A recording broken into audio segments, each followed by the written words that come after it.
with me. I read music, I understand music. As you say, I play the trombone in those days to quite a high level. GB News, the People's Channel.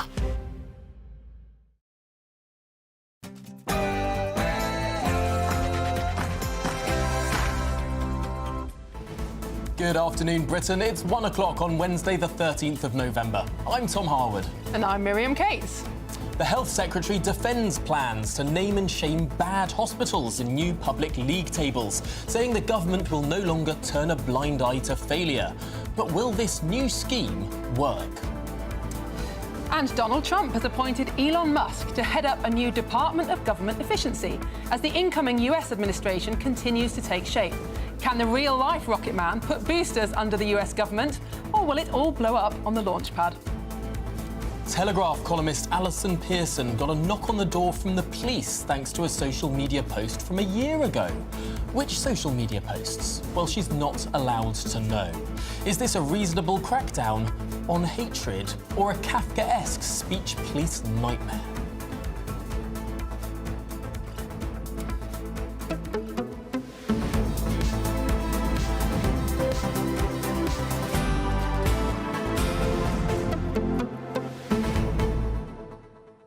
We're also going to be in Lambeth Palace because, of course, there's some fallout from that Archbishop decision. Yes, big breaking news from yesterday. I think one of the really interesting stories, though, is this Allison Pearson visit by the police. And what's really fascinating is when she asked who her accuser was, the police person said it's not an accuser, it's a victim. And yet she's not even allowed to know which is the offending post. So very interesting connotations for free speech. She's not allowed to call her accuser an accuser. She's not allowed to know of what she has been accused. Yep. She's not allowed to know the tweet. She's not allowed to know who is accusing her. Sorry, the victim who is... I mean, sorry, the victim has to be an accuser, otherwise they're not anyway. And it's not a crime, but it is a crime. And to make it even more complicated, Elon Musk has now tweeted about this. He's obviously very critical of what he sees as a Labour government's crackdown on free speech, and yet he is now a member, or soon will be, of the US government commenting on free speech in the UK. I mean, it's a mess, a plot twist. It's a complete mess. It's actually deeply concerning. I suppose I'd almost rather live in a country where we all knew what the rules were. Even if the rules were ridiculous and tight and overbearing and statist, at least knowing what the rules, what you're allowed to say and what you're not allowed to say. In this instance, it looks like you don't even know what you're not allowed to say. But any rules that are based on what you might call an abstract noun, like what is hate, what is love, are just purely in the eye of the beholder. Something that to me is an acceptable opinion might be hate to you, though how can a police officer interpret that? We need to stick to laws that are based on facts and easy to measure boundaries, which we have seemed to have crept away from. And I mean, you and I both know Alison. I mean, I find it very hard to believe that she would hurt a fly, or even a metaphorical fly. And yet she gets a knock on the door from the police. On Remembrance Sunday, and I thought what was so brilliant about her response is that she said to the police officer, we are today commemorating people who died for our freedom, who stood up against tyrannical regimes, and then she gets a knock on the door from the Thought Police, very disturbing. But at least it happened to somebody with some influence who can then call this out. But, of course, if you want to knock on the door from the police, please do visit the GB News website. You can go to gbnews.com/yoursay and risk all sorts of arrest and all the rest of it. Not from us. Not from us, but please do get involved with the conversation. All to come, of course, after your news headlines with Lewis.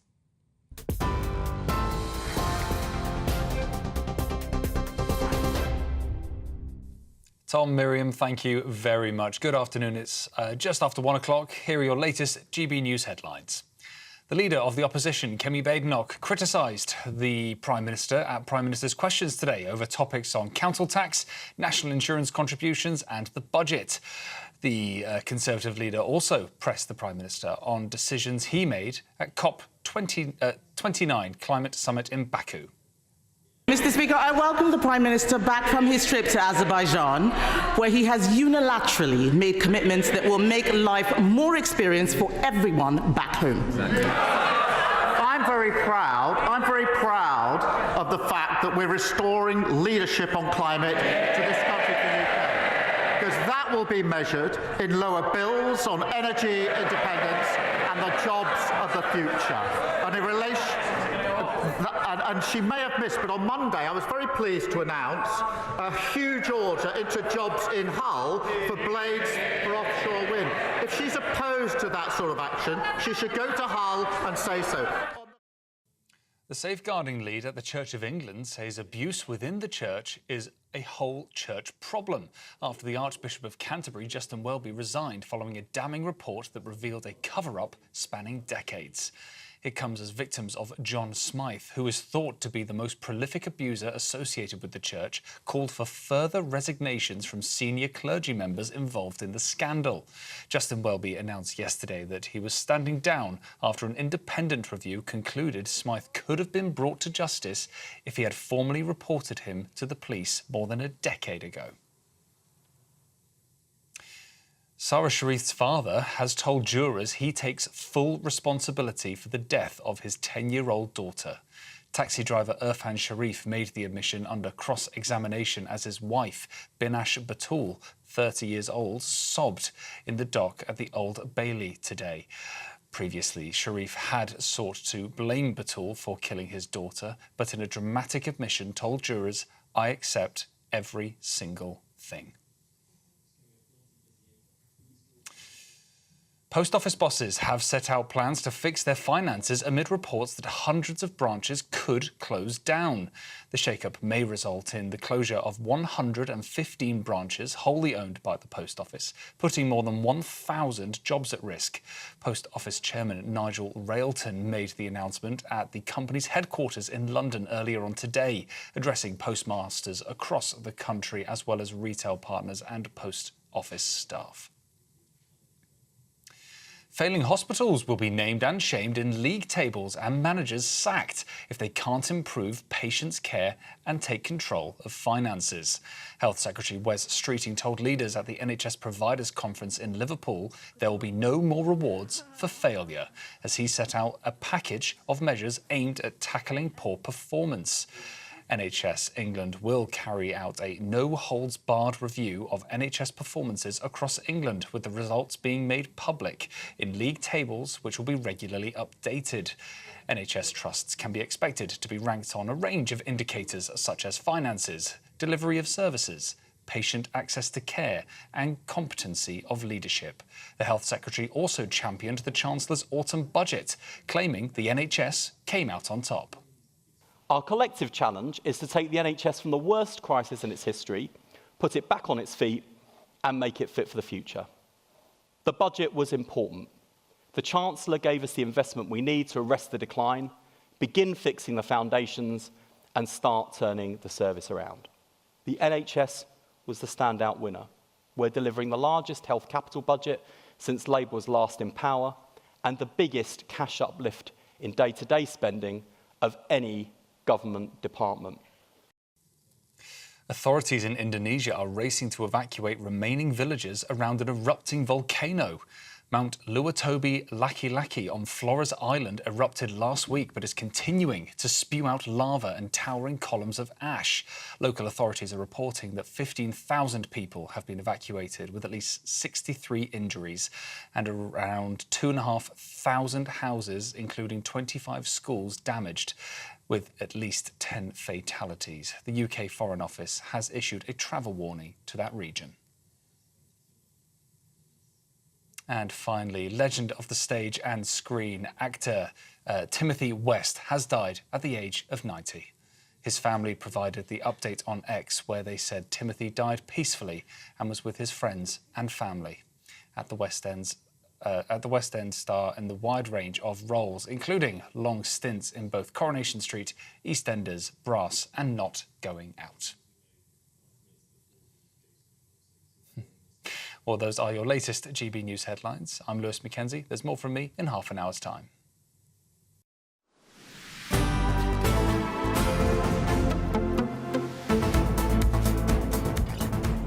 Good afternoon, Britain. It's 9 minutes past 1, and the Health Secretary is set to name and shame underperforming hospitals, all in a bid to tackle the ongoing NHS crisis. But critics have warned the introduction of league tables will fail to address the root cause of the problems, with vulnerable patients suffering as a result.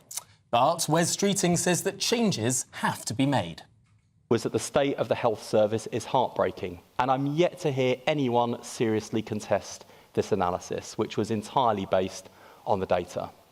Of course, that didn't mean my Conservative predecessor didn't try, but she was left resorting to pointing out Lord Darcy was shock horror, a Labour minister, in an attempt to discredit the author and his work, conveniently forgetting, impolitely I might add, forgetting he did work for Conservative-led governments too, not to mention 3 decades of experience as one of our country's top surgeons. It's not just the Conservatives, there are others who argue that pointing out the state of the service is demoralising for staff and risks deterring patients from accessing care. Well, joining us now to discuss these proposed reforms, we've got former Labour MP Khalid Mahmood. Khalid, thank you so much for joining us. What do you think about the proposal for league tables? Will this improve standards, or is it just a way of showing people who live in areas with underperforming health services just what they're missing? Well, no, I think it's important that we have an idea of what the rating of the hospitals are and how that should be improved. It shouldn't be just a stick. It should also be a position that we can look at how then those hospitals need help to improve themselves. But the real issue here is that we've had for far too long, almost 40 years now, an internal market within the National Health Service, where you've got the bureaucrats on one side, you've got the practitioners and the clinicians on the other side. I think what we need to do is to have far less managers and practitioners doing this, more practitioners doing this job. We've got too many people in there. Procurement in the National Health Service is absolutely at the poorest levels there is. The costs are huge in terms of procurement, and I think we need to put some of that right. And I think Wes Streeting is right in that sense, that we do need to have a look at the efficiencies in the National Health Service. But isn't all of this just going back to the future? I mean, back when Alan Milburn, who's been advising Wes Streeting on this, back when he was Health Secretary under Tony Blair, he introduced these league tables. But then the Labour government ditched them. What Wes is saying in terms of looking at a wholesale changes in administration of hospitals and having actually proper accountability of the managers, but also giving more responsibility to the clinicians and the practitioners who actually do the job and do it well. Isn't all this just covering up for the fact that we have a huge demographic crisis? We now have 3 times the proportion of over 85s in our population than we did when the NHS was started. Can any reforms compensate for the fact that we are just an ageing society? Oh, I think you might have lost us. Oh, no. Sorry, do go on. I've got you back. Yeah, sorry. I missed that aspect. You just quickly repeat that question, please. Apologies. I was just saying that although some people may support these reforms, actually the real problem that the NHS has is that we now have way more elderly people than we used to, which is a sign of success, but isn't that very, very difficult to change? Well, yeah, I mean, continuously, and I continue saying, is that what we need to do is to have real health service improvements, and that will only come once we change the structure and infrastructure of the National Health Service. OK, well, Khalid Mahmood, apologies for some of the connection issues we had there, but thank you very much for joining us here on Good Afternoon Britain. Good to see you. Thank you. Well, thank you. Thank you, Khalid. Well, US President-elect Donald Trump has confirmed that Elon Musk will take up a key role in his cabinet when he retakes office in January. Yes, the Tesla and SpaceX CEO will lead a new Department of Government Efficiency, with former Republican presidential candidate Vivek Ramaswamy co-chairing the role. This comes after Elon Musk endorsed Donald Trump and donated millions of dollars to help get him elected as president. Well, let's discuss the implications of this further with the professor in US politics, David Dunn. David, thanks so much for joining us this afternoon. This is a strange sort of new world that American politics is entering into, the sort of blending of private sector entrepreneurs and government services. Well, America has a long tradition of drawing people in from all different walks of life into the administration. That's the benefit of the non-parliamentary system, where you can do that. So there's nothing particularly new with that, although the scale and scope and the celebrity of the Musk appointment is perhaps more eye-catching. But interestingly, although this role is much heralded, it actually will be a role that sits outside of government, and it will be purely advisory, because Musk is such a big contractor to the US government. The conflicts of interest prevent him from actually taking on a position within the administration more formally. So it's a slightly strange beast, and we're not quite sure what role it will have. And indeed, Musk himself has many other business interests, as we know, and therefore the amount of time he devotes to this is in question. So David, sorry to interrupt here, but to some extent, this isn't a department. It's not a government department at all. It just fits a rather meme-tastic acronym, DOGE. In some ways, this is sort of the Commission for Government Efficiency rather than the department for it. That's a better way of describing it. It's more like a presidential commission that's going to actually make recommendations and then have those passed down to other departments. So he isn't going to have the capacity to wield the knife in the way in which perhaps he would like to do and bringing about efficiencies and cuts in the government. So it's more of a commission that will run alongside and, as I say, suggest ways in which things can be amalgamated. I mean, certainly the US bureaucracy is huge and overlapping, and there is scope for that. Whether Musk is the one to do that will remain to be seen. You refer to conflicts of interest with his many, many business interests. Isn't one of the most concerning ones the fact that he owns X, formerly Twitter, which is now the biggest news site, perhaps in the world, and certainly in much of the West? And many of the criticisms he made, particularly during COVID, was that government tried to control what was and wasn't said on Twitter. Doesn't he risk a bit of hypocrisy now? That's certainly a thing which many people are concerned about. There only is one X, really, in terms of the way people use that. And it does give him an outlandish role in the way in which that platform's algorithms are used to direct people towards particular tweets. And so there are concerns about that. And indeed, if there was to be deregulation, what often goes along with deregulation is breaking up monopolies. And certainly Twitter X is a monopoly in that particular space. But I wouldn't imagine that's going to be on the agenda anytime soon. Now, of course, Donald Trump's election has made shockwaves around the world. One place where it made ripples today, of course, was the House of Commons. Nigel Farage spoke to the Prime Minister, Keir Starmer, asking him a question at Prime Minister's Questions this afternoon on Donald Trump and, indeed, Iran. Shall we take a listen? I'm sure the Prime Minister and the whole House would wish to congratulate Donald Trump on his landslide victory last week. But within a couple of days, we'd learned of a third assassination attempt. Charges have been laid, and behind it are Iran's Revolutionary Guards. Has the time not come, Prime Minister, to prescribe what is so obviously a terrorist organisation, and in doing so, not just do the right thing, but maybe mend some fences between this government and the incoming presidency of Donald Trump's, given that the whole of his cabinet have been so rude about him over the last few years? Well, I'm glad to see the honourable member making a rare appearance back here in Britain. He spent so much time in America recently. I was half expecting to see him on the immigration statistics when we see the next batch. But he may have missed. I did congratulate the incoming president last week, and we will work with him. The point he makes about Iran is a very serious point, and we will work across the House and with our allies on it. Obviously, on question of prescription, we keep them under review. Thank you. Well, aside from the, I think, quite rare good humour there from the Prime Minister with regard to Nigel Farage's immigration status, this is clearly an interesting angle for the government now, this sort of bridge between the Trump administration and the UK government in Nigel Farage.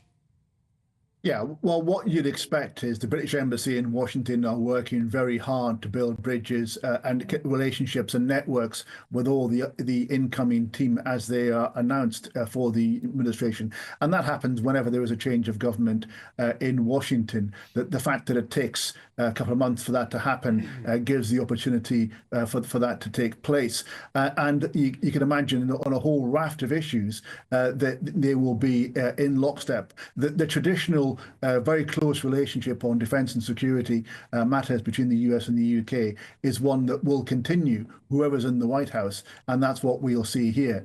And indeed, on the question of Iran, it's clear that the new administration is outlining a more hawkish position, return to a maximum pressure policy towards Iran. And I would expect there to be agreement on that policy, given the range of activities that the Iranians are up to.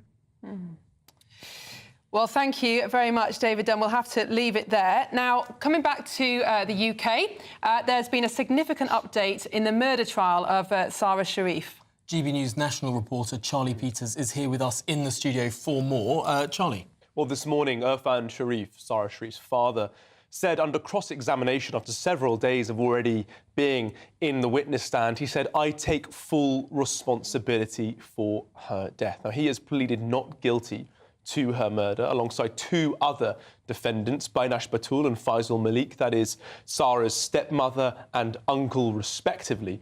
But in quite dramatic focus this morning in the Old Bailey, under cross-examination from Caroline Carberry, KC, who is one of the counsels in the defence, did say, for Bainash Batul actually, for the stepmother, did say that he took responsibility for several of the violent incidents. And he made that statement after Carberry made reference to some notes that he'd left on her body. Now, she was found dead in Woking in August of last year, where she was found to have suffered dozens of injuries. And so there was a note that said, "Love you, Sara, and whoever sees this note, it's me, Irfan Sharif, who killed my daughter by beating." He had said also in a phone call from Pakistan where he fled to that he had legally punished her in the days after.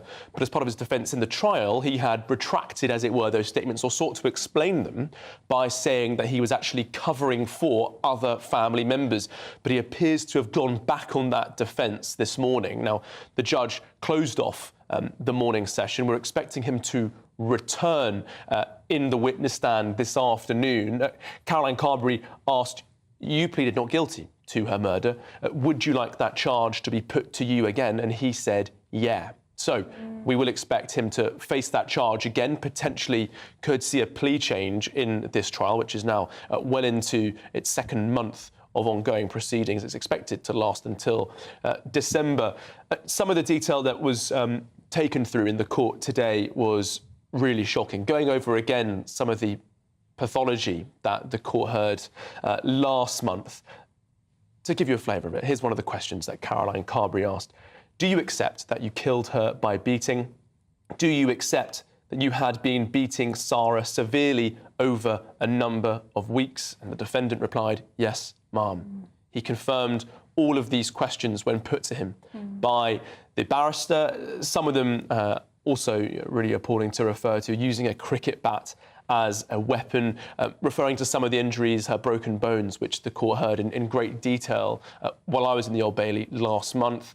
So we're expecting him to stand again this afternoon in the Old Bailey and face that charge of murder and hear it again, where we could see that plea change as this trial continues. Well, harrowing. But yes. Charlie, thank you so much for bringing us the details of that. And of course, the trial continues. Tragic case. Well, this is Good Afternoon Britain on GB News. Coming up after the break, we'll be discussing much more, including, is free speech once again under threat? A senior Telegraph journalist claims she's become the target of a police investigation for her posts on social media.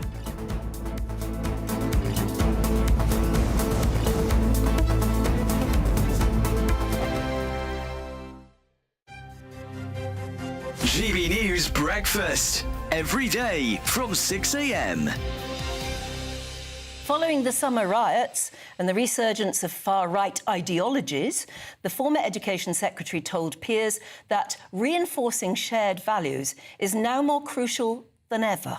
So we're asking this morning, should we teach British values or would it be a step backward? Or how do you even start? To debate this now, we're joined by the Campaign for Real Education chairman, Chris McGovern, and political commentator Matthew Stadlen. Well, I think these days, particularly in schools, it's quite fashionable to look at the negative sides of Britain's identity, particularly British history. Personally, I think I'm very proud of being British, and I think we need to be proud of our country like most other countries around the world are. As Chris says, Matthew, lots of other countries do it. Heck, you only have to look at the United States, don't you, to see how sort of patriotic they are. Is there anything wrong in trying to instil a bit of that amongst our youth?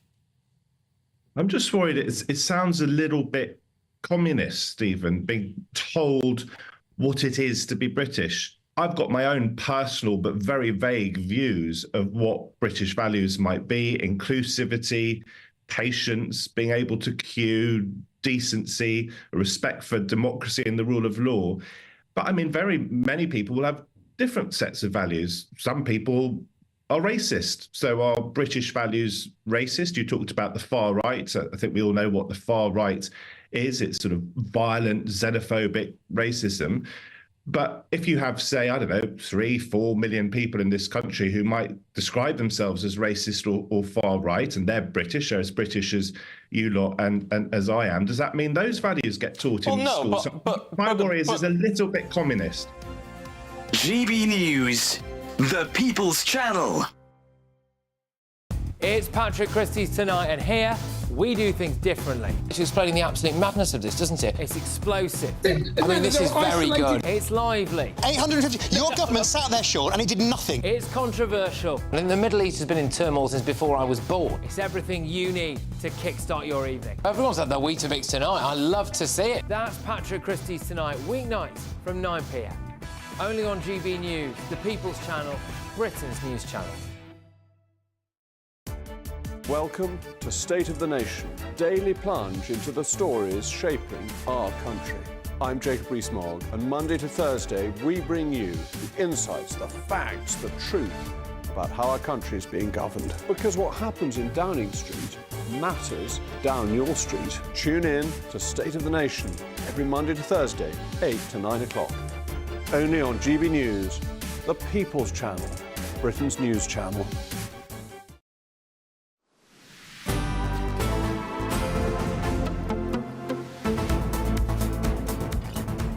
Good afternoon, Britain. It's 26 minutes past 1.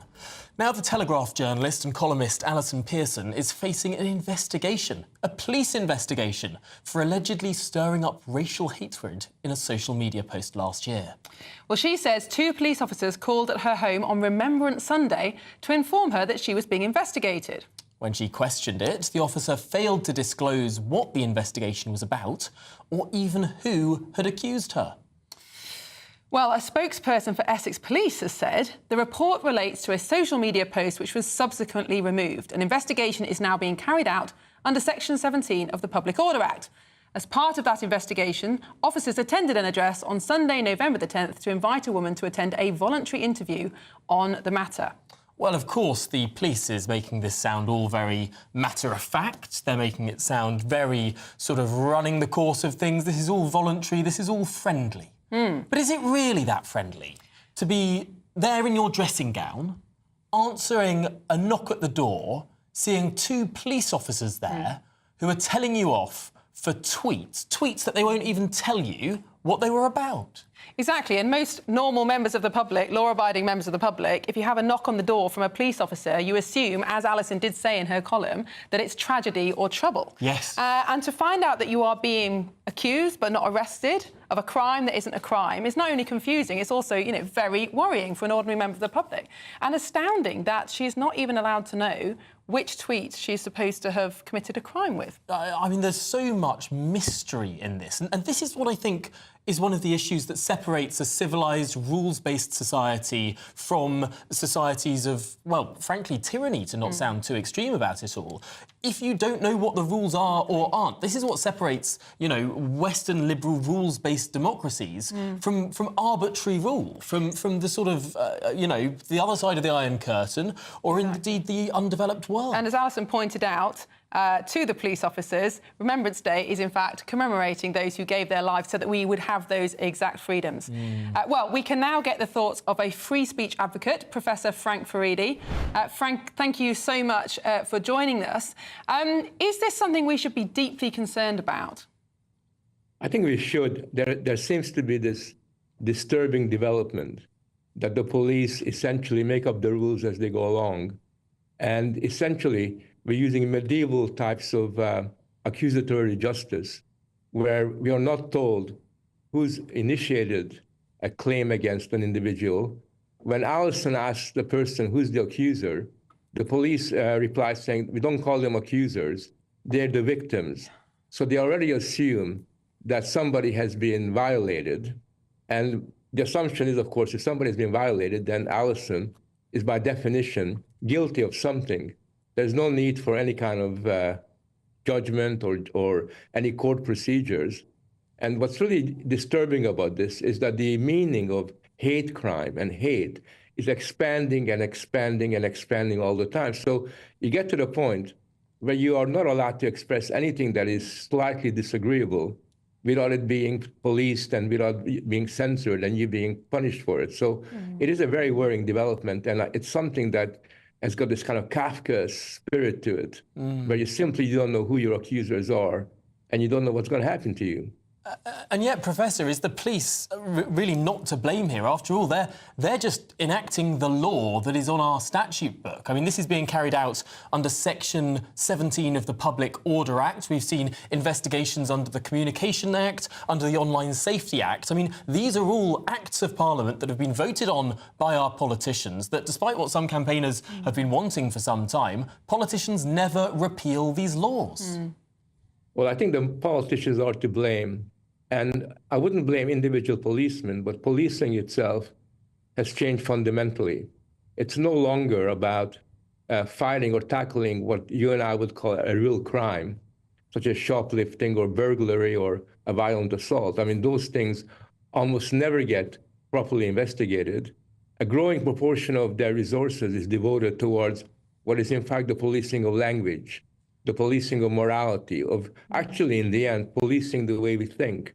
And I think that somewhere along the line, the whole idea what a police does and what policing means has almost imperceptibly altered. And it's only now when we wake up that we realize that our security as individuals and as a nation has fundamentally been compromised by what has occurred, both through Parliament, the judiciary, and to some extent the establishment within the police force.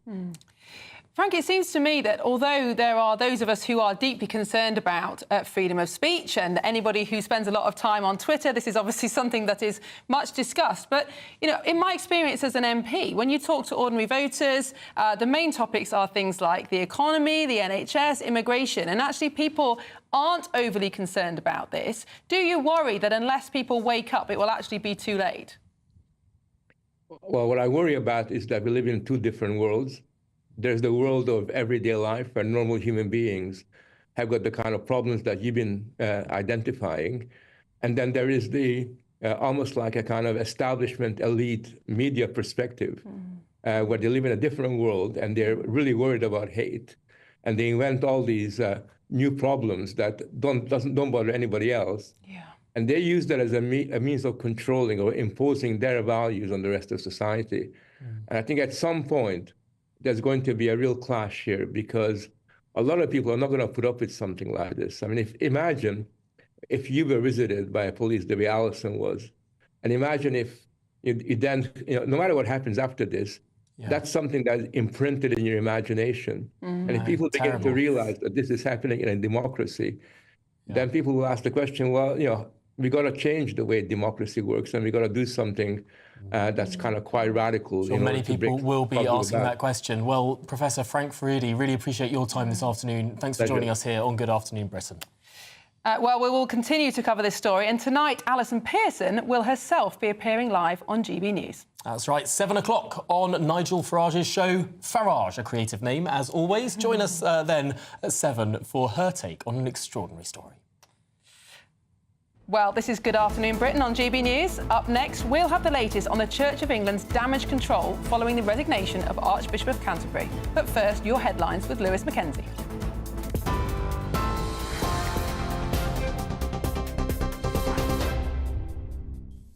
Tom, Miriam, thank you very much. Good afternoon. It's just after 1:30. Here are your latest headlines from the GB Newsroom. The leader of the opposition, Kemi Badenoch, has criticised Sir Keir Starmer at Prime Minister's questions today over council tax, national insurance contributions and the budget. The Conservative leader also pressed the PM on decisions he made at the COP29 climate summit in Baku. Mr. Speaker, I welcome the Prime Minister back from his trip to Azerbaijan, where he has unilaterally made commitments that will make life more experienced for everyone back home. I'm very proud of the fact that we're restoring leadership on climate to this country, to the UK, because that will be measured in lower bills on energy independence and the jobs of the future. And in relation, and she may have missed, but on Monday I was very pleased to announce a huge order into jobs in Hull for blades for offshore wind. If she's opposed to that sort of action, she should go to Hull and say so. The safeguarding lead at the Church of England says abuse within the church is a whole church problem after the Archbishop of Canterbury, Justin Welby, resigned following a damning report that revealed a cover-up spanning decades.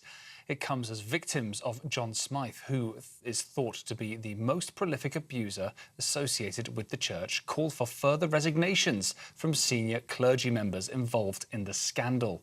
Justin Welby announced yesterday that he was standing down after an independent review concluded Smythe could have been brought to justice if he had formally reported him to the police more than a decade ago.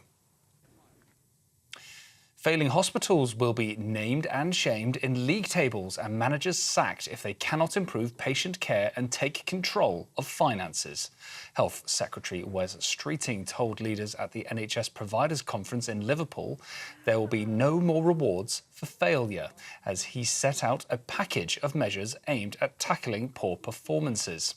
NHS England will carry out a no-holds-barred review of NHS performances across England, with the results made public in league tables, which will be updated regularly. NHS trusts can expect to be ranked on a range of indicators such as finances, delivery of services, patient access to care, and the competency of leadership. The Health Secretary also championed the Chancellor's autumn budget, claiming the NHS came out on top. Our collective challenge is to take the NHS from the worst crisis in its history, put it back on its feet, and make it fit for the future. The budget was important. The Chancellor gave us the investment we need to arrest the decline, begin fixing the foundations, and start turning the service around. The NHS was the standout winner. We're delivering the largest health capital budget since Labour was last in power and the biggest cash uplift in day-to-day spending of any government department. And legend of the stage and screen actor Timothy West has died at the age of 90. His family provided the update on X, where they said that Timothy died peacefully and was with his friends and family. West starred in a wide range of roles, including long stints in Coronation Street, EastEnders, Brass, and Not Going Out. Well, just before I go, let's take a look at your finances. Cheers Britannia Wine Club proudly sponsors the GB News Financial Report. And here's a quick snapshot of today's markets. The pound will buy you $1.2740 and 1.1990 euros. The price of gold is £2,047.66 per ounce. And the FTSE 100 is at 8,010 points. Cheers Britannia Wine Club proudly sponsors the GB News Financial Report. For the very latest GB News direct to your smartphone, sign up to News Alerts by scanning the QR code or go to gbnews.com/alerts.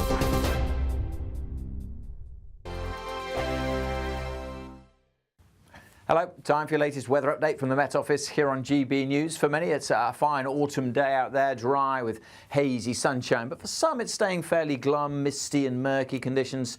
Well, there's not a lot of rain around. There is a weather front pushing south, but it's pushing south through a big area of high pressure, so it's not generating much in the way of rain. Keeping quite a bit of cloud for Northern Ireland and western Scotland. A little drizzle here and there. Staying quite grey across parts of northwest England and northeastern parts of Wales down into the Midlands. But to the east of that, to the south of that, many places enjoying some sunny spells and generally fine across much of northern Scotland. Just 1 or 2 showers in the far north. Quite mild here. Temperatures getting into the teens elsewhere. A slightly cooler feel, temperature only 10 or 11 degrees Celsius. Now, as we go through the night, I think we'll see a bit more cloud starting to develop. We'll keep this cloudier zone over the Midlands and North Wales into this evening. Much of the south are having a fine and largely clear evening. Then we've got this cloudier zone with a weather front just slowly edging its way southwards. Clearer skies following further north. The breeze starting to pick up a little bit across northernmost parts of Scotland. During the rest of the night, we will see the cloud increasing, certainly across parts of eastern England. That cloud will steadily push in through the night, and that will, again, provide 1 or 2 spots of drizzly rain here and there. We'll see some light rain and drizzle edging into northwest Scotland as well, but most places will just stay dry. And with more cloud around, it won't be perhaps as cold as last night. Could still see some patchy frost before the cloud moves in across the far south and rural spots, but most towns and cities start in mid to high single figures on Thursday. It will be a greyer day, a duller day for eastern England and southern England. There could be some early drizzle across the southeast, but that should clear away. Always keep the risk of thicker cloud and some spots of drizzle across northern Scotland, northern parts of Northern Ireland, but most areas just dry and cloudy tomorrow. Some bright or sunny spells in the east, and for many, a touch milder. The latest GB News travel. Good afternoon. Hello, I'm Jules Buckley. There's major issues in Yorkshire for the M18 this lunchtime. Now, the northbound side is blocked from Junction 5, the Doncaster North services, up to Thorn at 6. Southbound is blocked from the M62 down towards the services there at Junction 5. So traffic at a stand. Big delays at the scene of a multi-vehicle collision. Now, the eastbound M62 as well in the county. Huddersfield to Ainley Top. Junction 23 to 24 is part blocked. Big queues back to Rushworth Moor at the moment. At Junction 22, it follows an earlier vehicle fire. Leicestershire northbound M1, Junction 21, up towards the Leicester Forest East services. 2 lanes are closed off. There's queues for a breakdown there. And all the traffic being held both sides of the M23 in West Sussex. At Peace Pottage at 11, there's a police incident causing queues. You can stay up to date throughout the day by visiting our website, gbnews.com.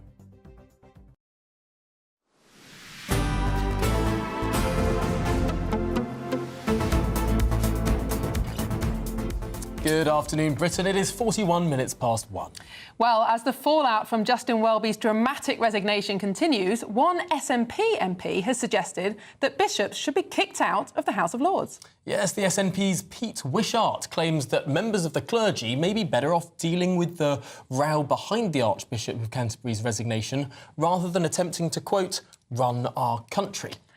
Well, whilst attempts to remove them from Parliament's upper chamber were ultimately defeated yesterday, discussions around the future of bishops in the House of Lords will undoubtedly continue. Well, let's go live now to Lambeth Palace and speak to our political correspondent, Olivia Utley. Olivia, 2 big issues here. Of course, the fallout from the resignation of the Archbishop, but also the political implications. Well, absolutely. This was quite an opportunistic move from SNP MP Pete Wishart. He has wanted to get bishops out of the House of Lords for a long time now, and he had already tabled this amendment to the bill proposing getting rid of hereditary peers.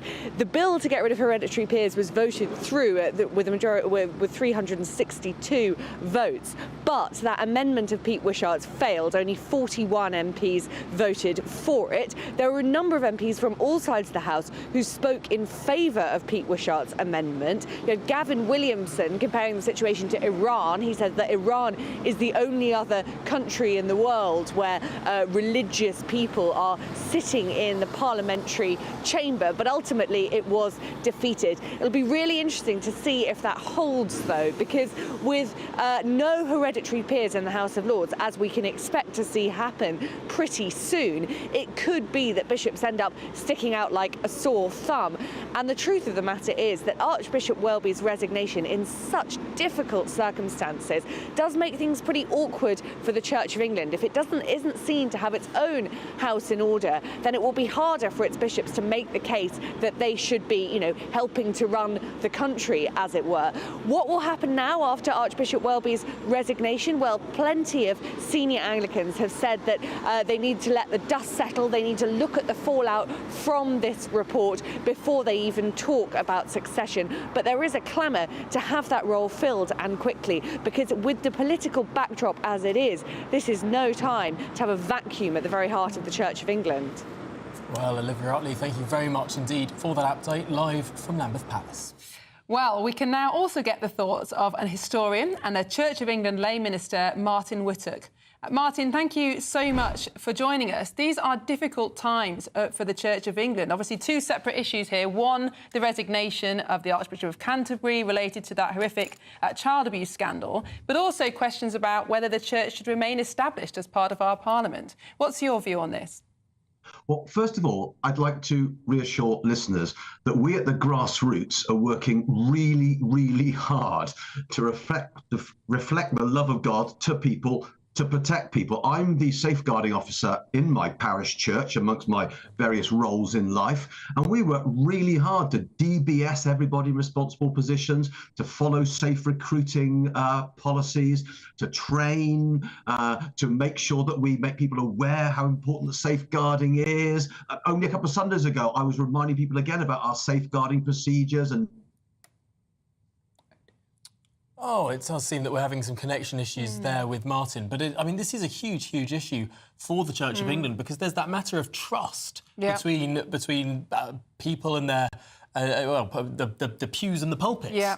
And also, this complicating factor of many people think that the Archbishop and the Church itself has become too political and spent too much time commenting on party political issues like the Rwanda plan, rather than preaching the gospel or teaching people the Bible, which is surely the purpose of the Church. So, you know, perhaps there are two separate but connected questions at play here. Absolutely. But what's your view on having bishops in the House of Lords by matter of right? Yeah, well, I think this is a really difficult one, because I've got quite a lot of sympathy with the idea of separating church and state. I think actually the church would have more influence if we did that. But on the other hand, it's such an important part of our constitution. Just imagine something like the coronation. Yeah. If there was no established church, who would crown the king? What would be the religious basis of it? Once you start to disentangle it, it would be very, very difficult. I think it would be a lot easier if the bishops just stuck to, you know, preaching the gospel and leading the flock rather than getting involved in politics. But it is such an interesting point you raise, because, of course, a country that is constitutionally secular, like the United States, has such a deeper religious culture than the United Kingdom,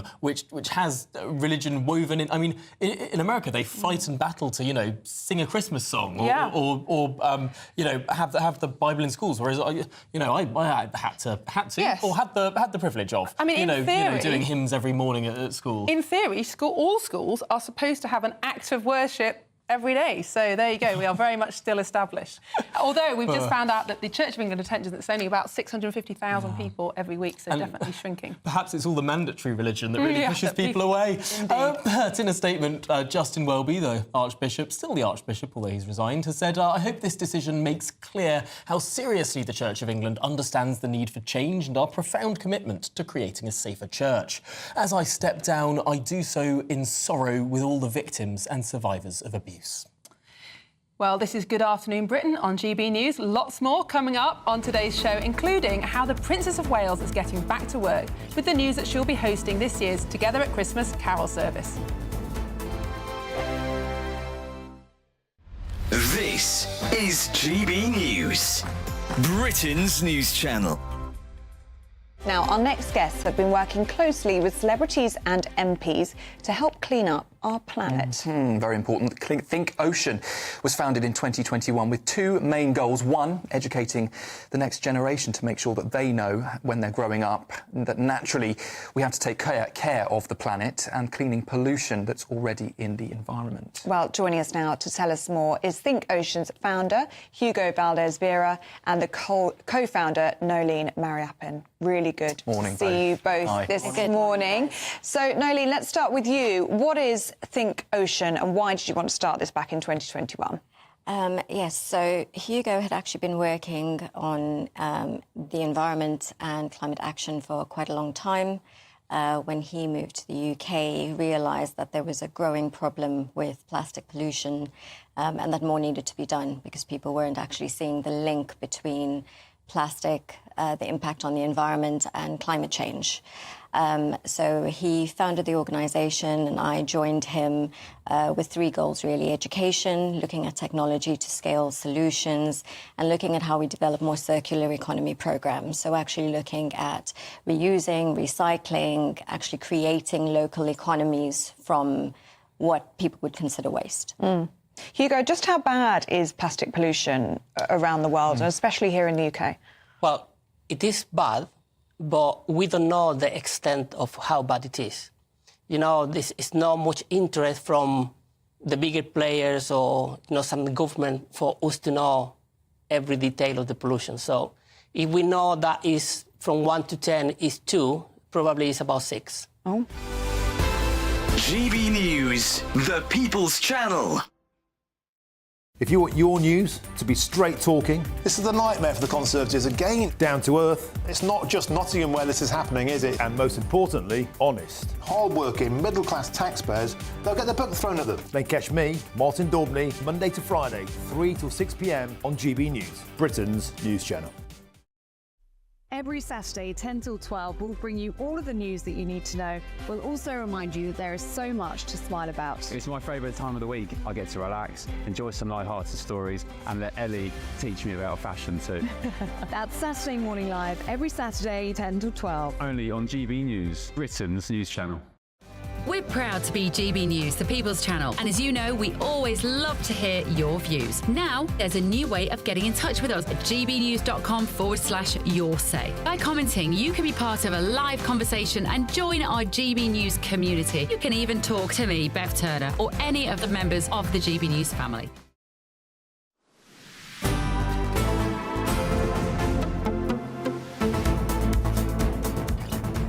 Good afternoon, Britain. It's 10 minutes to 2, and a lot of you have been getting in touch about this idea of whether or not bishops should sit in the House of Lords and, frankly, the state of the Church of England altogether. Lynn, hi Lynn, has written in to say most were sat in the House of Lords fast asleep. It's like a care home. They sit there doing nothing for their £500 a day sitting. Ditch the House of Lords completely, says Lynn. I think the thing about the House of Lords, from my experience, is certainly there are some peers who don't turn up or don't turn up very often or turn up to use the bar, but there are also some peers who are unbelievably hard-working, actually take their role very seriously, are expert in their fields and are much better at scrutinising the law than MPs because they don't have to be re-elected, they're not controlled by whips in the same way. So I think we'd lose a lot if we lost the House of Lords. That's not to say that it shouldn't be reformed. There are lots of people who obviously see their job as a scrutinising chamber very, very seriously. They go through line by line of bills that MPs tend to vote on without even reading. But of course, that is a subsection of all of the members of the House of Lords. And you do also get the examples of the House of Lords who will just clock in to get their money and then leave, or will go in there for a nice lunch and not really do the sort of public-spirited work that you'd expect of them. That's true, but on the other hand, having a whole chamber that doesn't have to constantly campaign politically and try and become popular is probably a good thing overall for a safety net for our country, if you like. They are appointed by political representatives at the end of the day, or they soon all will be once Keir Starmer's kicked out the hereditaries, which I personally don't agree with, but anyway.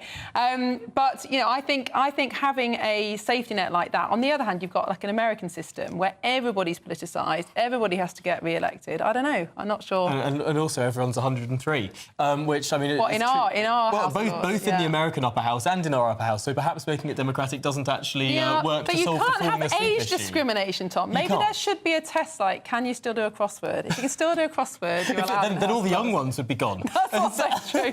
Yeah, OK, there has to be some sort of balance. But I think one of the big issues, of course, is that you elect a different House of Commons every 4 or 5 years, and then there needs to be some sort of concordance with the House of Lords, and then hundreds of new peers or dozens are appointed, and frankly, appointing a large number of new peers in one go, how are you going to find the best people in the land? Often it's the political lackeys, the donors, those that are close to power. You get a lower quality house. I think that's a really good point, because there is this unspoken rule that the Lords do vote through anything that an elected government has had in its manifesto.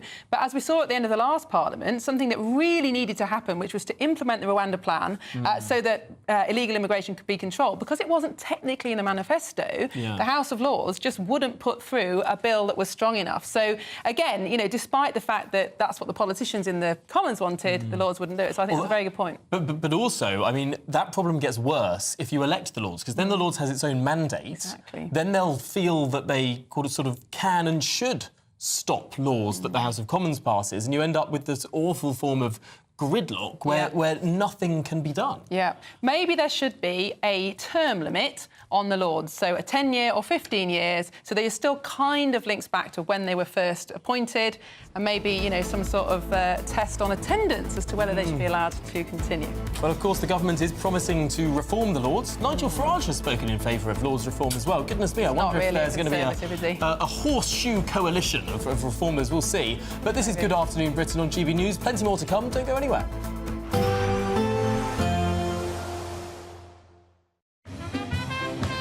There will be a light breeze in the morning, leading to a warm front.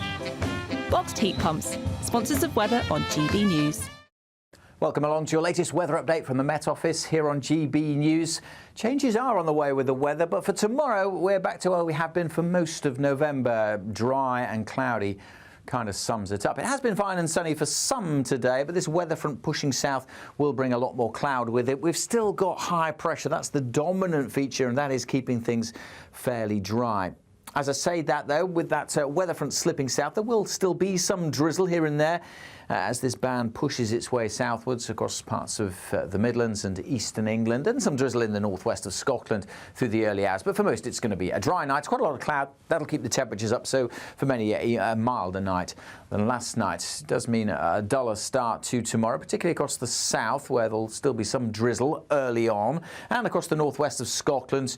The cloud will thick enough at times here over the Highlands and the Western Isles for a few spots of drizzle. Some breaks in the cloud will allow temperatures to dip away through central Scotland. Could also allow some fog patches to form, which may take a while to clear. Quite a dull start for Northern Ireland, but quite a mild start here. In fact, generally temperatures in double figures across parts of England and Wales to start the day. Still some of that light rain and drizzle affecting the far south of England. So a different feel here compared to what we've seen today. But at least the rain and drizzle should fizzle out. And I'm actually hopeful for some brighter skies coming in over the Midlands, eastern England. Better chance of seeing some sunny spells come the afternoon. And parts of eastern Scotland may also cheer up with a bit of sunshine. We should see those temperatures just getting into the teens once more, where it's cloudy, 11 or 12 generally. But the wind's pretty light. Not a great deal of change as we go through Thursday evening. We'll continue with some drizzly rain in the northwest, elsewhere most places dry, but a change is on the way as we go through Friday into the weekend. The high pressure gets pushed out of the way by this weather front, which swings across the country late on Friday and into Saturday. It's a cold front, so it's going to turn colder.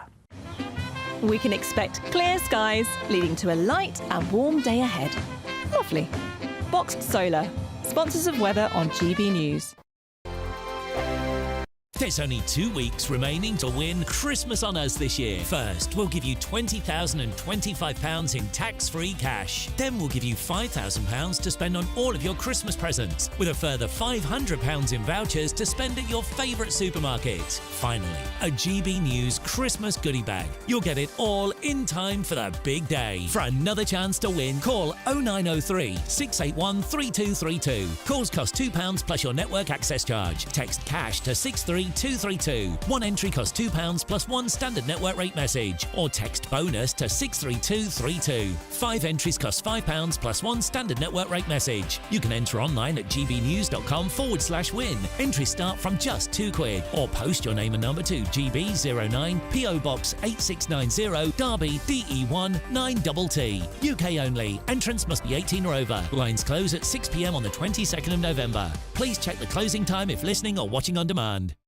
Hi there, I'm Michelle Dewberry and I'm going to take a second to tell you all about my show, Dubes & Co. We start off with the issues of the day. We then bring in both sides of the argument. We get rid of the disrespect. And then you throw me into the mix. And trust me, I'll tell it exactly how it is. And then, of course, the magic ingredient, you at home. We mix it all together and what have we got, in my opinion, the best debate show in town. Monday to Friday, 6 till 7 on GB News, Britain's news channel. Mark Dolan tonight is your weekend dose of news, debate and entertainment. This sounds like a wild conspiracy theory. Don't miss my big opinion. Mark meets at My Take at 10. Democracy is a funny old thing. And we don't do boring, not on my watch. I just won't have it. Let's go and get another glass of that bubbly. You've earned it. That's Mark Dolan tonight, Saturday and Sunday, 9 to 11, only on GB News, the People's Channel, Britain's news channel. Welcome to State of the Nation, daily plunge into the stories shaping our country.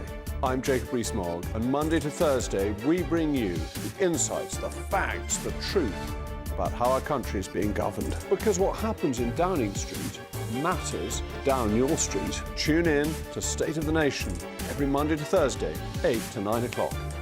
Only on GB News, the People's Channel, Britain's news channel.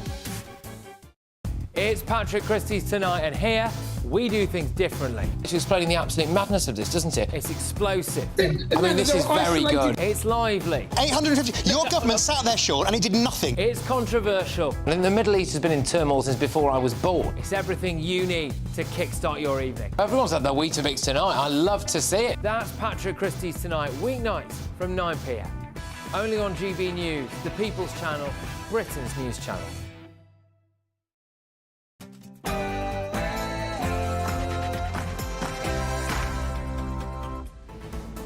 Good afternoon, Britain. It's 2 o'clock on Wednesday, the 13th of November. I'm Miriam Cates. And I'm Tom Harwood. Well, Donald Trump has appointed Elon Musk to head up a new Department of Government Efficiency as the incoming US administration continues to take shape. Can the real-life rocket man put boosters under the US government, or will it all blow up on the launch pad? And the Health Secretary defends plans to name and shame bad hospitals in new public league tables, saying the government will no longer turn a blind eye to failure. Will it all work?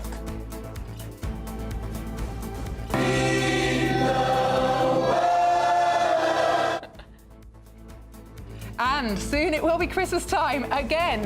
Band-Aid are back for their 40th anniversary. We get a sneak peek of their upcoming release as they look to top the Christmas charts once again.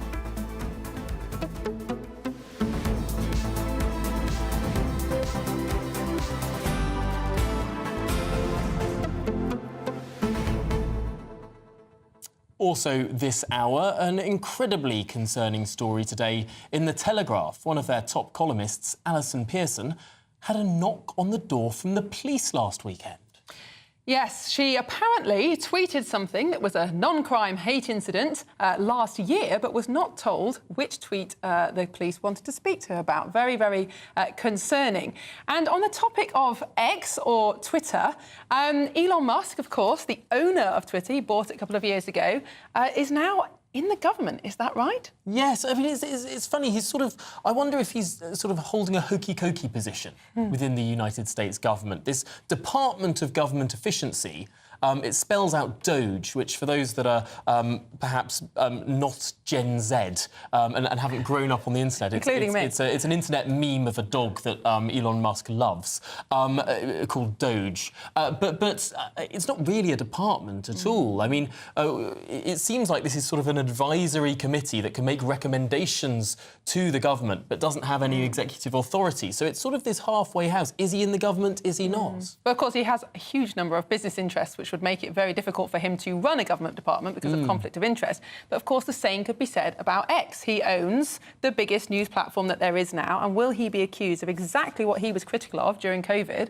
of the government controlling the media? But I wonder, how similar is the United States' new Department of Government Efficiency to Keir Starmer's Department of Value for Money?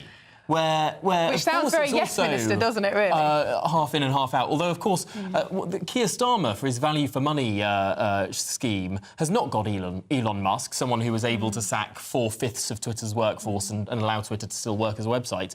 Instead, he's got a chap from the board of HS2, which, as we know, is great value for money. Yes, not the best CV. But, of course, the difference with running government departments compared to running businesses is that the rules of running businesses are actually laws when it comes to a government department, as Fraser Nelson pointed out in the Telegraph the other day. So, very interesting. Anyway, to discuss... Well, we're going to be getting to all of that a little bit later, but please do send in your views and your comments by visiting gbnews.com/your say. First, it's the headlines with Lewis Mackenzie.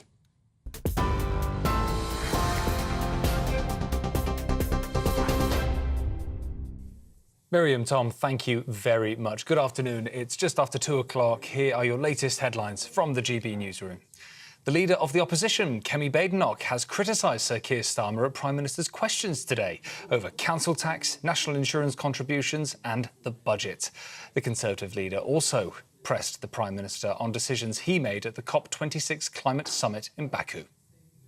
Mr. Speaker, I welcome the Prime Minister back from his trip to Azerbaijan, where he has unilaterally made commitments that will make life more experienced for everyone back home. I'm very proud of the fact that we're restoring leadership on climate to this country, to the UK, because that will be measured in lower bills on energy independence and the jobs of the future. And in relation...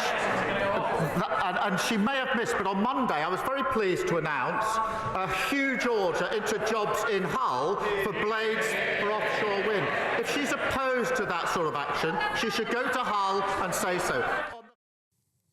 The safeguarding lead at the Church of England says abuse within the church is a whole church problem after the Archbishop of Canterbury, Justin Welby, resigned following a damning report that revealed a cover-up spanning decades. It comes as victims of John Smythe called for further resignations from senior clergy members involved in the scandal. Justin Welby announced yesterday that he was standing down after an independent review concluded Smythe could have been brought to justice if he had been formally reported to the police more than a decade ago. Failing hospitals will be named and shamed in league tables and managers sacked if they cannot improve patient care and control their finances.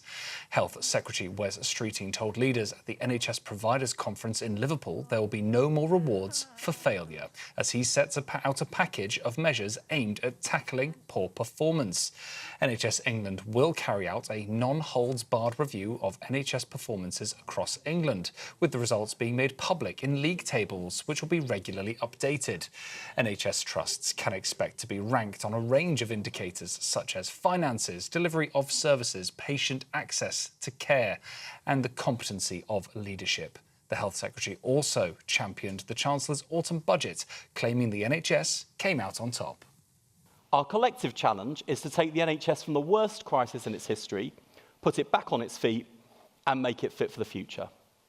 The budget was important.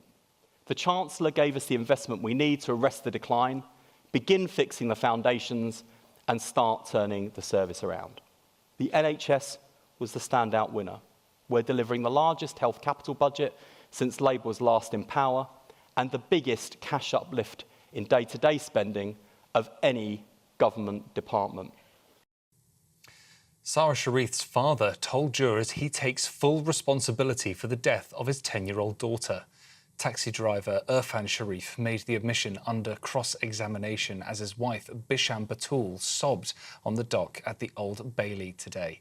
Previously, Sharif had sought to blame Batul for killing his daughter, but in a dramatic admission told jurors, "I accept every single thing."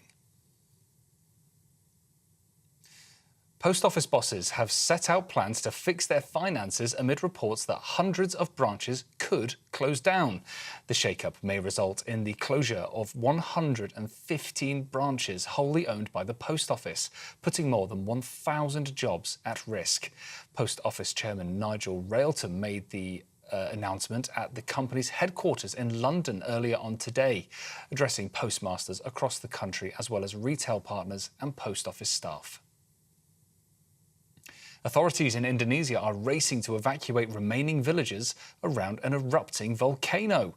Mount Luatobi Laki-Laki on Flores Island erupted last week, but is continuing to spew out lava and towering columns of ash. Local authorities are reporting that 15,000 people have been evacuated, with at least 63 injuries, and damaged around 2,500 homes, including 25 schools, with at least 10 deaths so far. The UK Foreign Office has issued a travel warning for the region. And finally, legend of the stage and screen actor Timothy West has died at the age of 90. His family provided the update on X, where they say that Timothy died peacefully and was with his friends and family. West starred in a wide range of roles, including long stints in Coronation Street, EastEnders, Brass and Not Going Out. Well, those have been your latest GB News headlines for now. I'm Lewis Mackenzie. I'll be back in half an hour's time.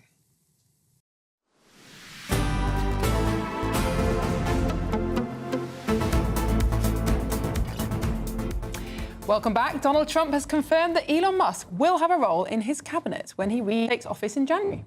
Well, the Tesla and SpaceX CEO will lead the Department of Government Efficiency, with former Republican presidential candidate Vivek Ramaswamy by his side.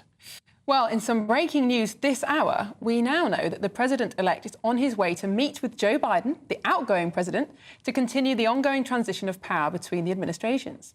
Well, delighted to be joined now in the studio by the Republicans' overseas spokesperson, Jennifer Ewing.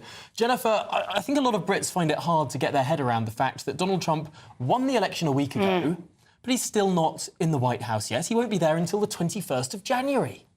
Yeah, I mean, that's just the way we do things, right? There's that November to January lag, and the biggest thing you're probably seeing this time around versus when he won in 2016 is Donald Trump will be the first person to tell you he did not expect to win in 2016. So there was a lot of disorganization, picking people to be part of his team, whereas this time he was ready to go. You'll see some appointments have been made, official, non-official. So, yeah, he's moving very fast. He knows what he wants to do. It's a unity party. It's a very different Republican Party than the old school one. I mean, we know that just by Bobby Kennedy Jr. being a part of it, Tulsi Gabbard being a part of it, and indeed, you know, Elon Musk. All three former Democrats are now part of this new Republican Party. And of course, Elon Musk is probably more famous even than the vice president, an internationally known figure. And this is a fascinating pick as somebody with a governmental role. Obviously, Elon Musk, a hugely successful businessman, known for being able to cut waste, improve efficiency, which is something that the American state and certainly the UK state could do a lot with. But there are question marks about how independent Elon Musk can be in this role, given that he has business interests, not least in Twitter. Is there this same suspicion of conflict of interest in the US as there is here in the UK? I don't think it's so much a conflict of interest because it's not an official cabinet position. You know, both he and Vivek Ramaswamy have other jobs, as you mentioned. They have other businesses to run. So his main thing is going to be anti-censorship, and we've already seen him comment on, you know, Allison Pearson from the Telegraph over here and many other censorship issues. And it's going to be bringing an entirely new generation of young people paying attention to how the government works. And I think that's one of the biggest threats, is you've now got people watching these Trump picks like it was the NFL draft. I mean, people are really interested about it. They're talking about it on Twitter. And then, of course, the last thing, and Tom, you mentioned, you know, the Department of Government Efficiency, Doge, like the meme coin and everything. But so many of the jobs that we've seen created over the Harris-Biden administration have been government jobs, wasteful jobs. I mean, I can go through a list of really funny, entertaining ones, whether it's $1.5 million for, you know, observing goats do yoga or other things. But it's you know, it's picture him a little bit. I know you said, could he be like this Keir Starmer, you know, in his department? I think it'll be a little more like Argentina's Javier Milei with his chainsaw going in there and saving money. Vivek Ramaswamy has already tweeted the Spanish word afuera, which Javier Milei is famous for doing with all of these government departments, getting rid of them. Of course, there are 438 government agencies in the US.